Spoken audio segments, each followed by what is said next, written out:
Hello, happiness abounder, and welcome back. Today we are wrapping up our discussion all about perfectionism, and today I want to specifically dive into self-talk.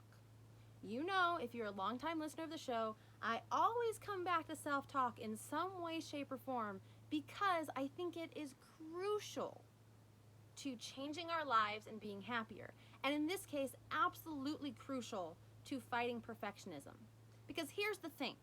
The way that you talk to yourself either continues that perfectionist cycle or it blocks it. And we've already discussed the perfectionist cycle isn't really the path to happiness. So one way, beyond asking questions, which was yesterday's episode, one way for us to fight the perfectionist tendencies we may have is to change our internal self-talk, change our internal language.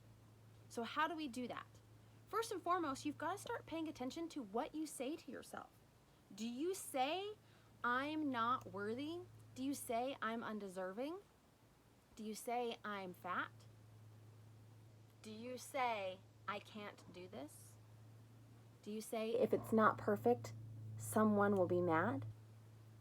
Do you say, I'm going to let people down? Do you say, I'm not a good mom? I'm stupid? I don't know how to run a business? I'm a poor parent, right? Because some of you out there listening may not be moms. I'm not a good spouse or partner. Here's the thing. When you tell yourself that stuff repeatedly, you start to believe it. And when you start to believe those thoughts, you start to believe that you have to be perfect to be liked. So if you think that you are stupid, what are you going to go out and do? You're either going to do one of two things. You're going to let that block you and stop you entirely, and you'll continue to think you're stupid and hold yourself back. Or you'll go out and get 10 different degrees, go into a ton of debt, so that you can prove to everyone you are smart. But you've got to do it perfectly. Instead of saying, I'm smart. And this is interesting because this is one I actually have struggled with a lot.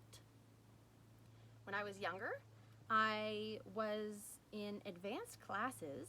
I loved to read, and for whatever reason, and I know I had this specifically with math, but I also had it kind of in a broad spectrum, I always thought that I was stupid. And I don't think anybody really outright told me that I was, but I think I saw other people tell themselves, and then I internalized that and started telling myself that I was stupid. And it's really only in the last year. This full-blown honesty, I'm 31. It's only in the last year that I have started to change my self-talk about my intelligence. And here's the crazy thing. In the past year, I feel like my life has skyrocketed to whole new levels. And a lot of that, there's tons of groundwork being laid, but also, a lot of that has to do with the way I've been telling myself I am smart. Because here's the thing. I may not know everything, and I may not be great and fantastic with numbers, but that does not mean I'm not intelligent. But in my mind, I thought that it did, right? Growing up in the school system, this is like a perfectionist 101, right? You grow up in the school system here in America, and you have to get A's. Gold stars. There's a reward system when I went to school that was pulling cards, and you had to be on green that you were well behaved. Yellow was a warning, and red was you got I think it was a slip that you had to take home to your parents. And what's interesting and crazy about that is it just totally pushes this perfectionist agenda. Get the A's, get the grades, get 100% on the tests, stay on green, whatever it is. And then couple that with the people that were always told that they were smart were the ones who were good at math and science, which, interestingly enough, were also more male-dominated. So I never thought I was smart, even though I was fighting for that perfection. I was getting the A's, I was getting the 100% on the tests. Elementary, I could never stay on green, but that's because I'm a talker. But you know what I'm saying here.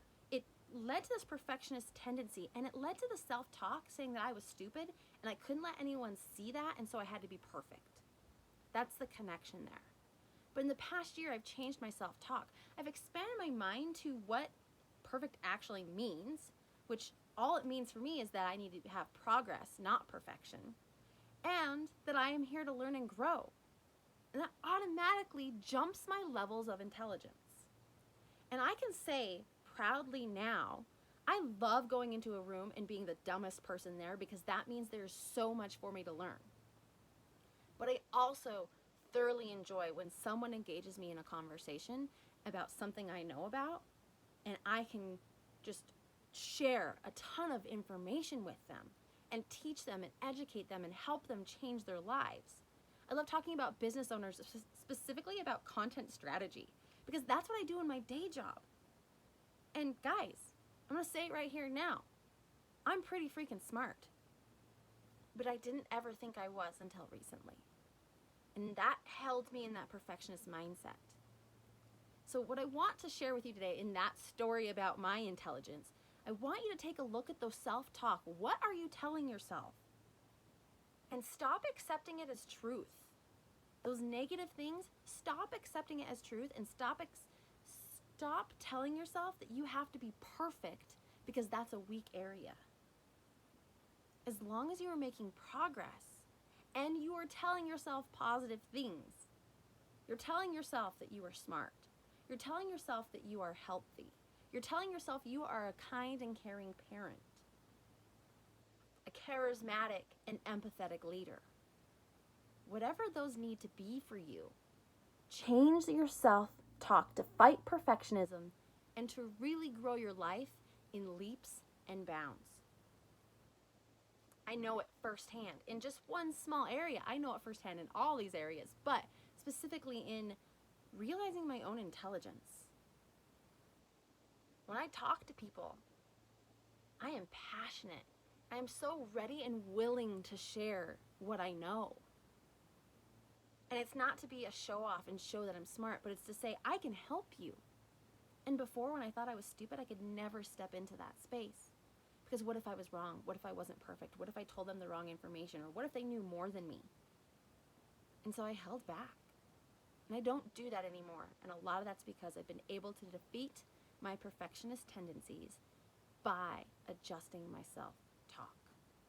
So monitor what you're saying to yourself and flip it on its head. So I used to say, I am stupid. Now I say, I am a genius. I am intelligent. Another thing, I am strategic. Something I never thought I was. I'm an executor. I get stuff done. I dive in. I do the work. I never thought I could be strategic because I thought that was what smart people did. Thing is, I am smart, so I'm also strategic. And it's funny the amount of strategy I do have in my life since I've adopted that mindset for myself. I've changed that language. So there you go. That's a wrap up on perfectionism for this week. And I really want to encourage you to examine your self-talk and change that language.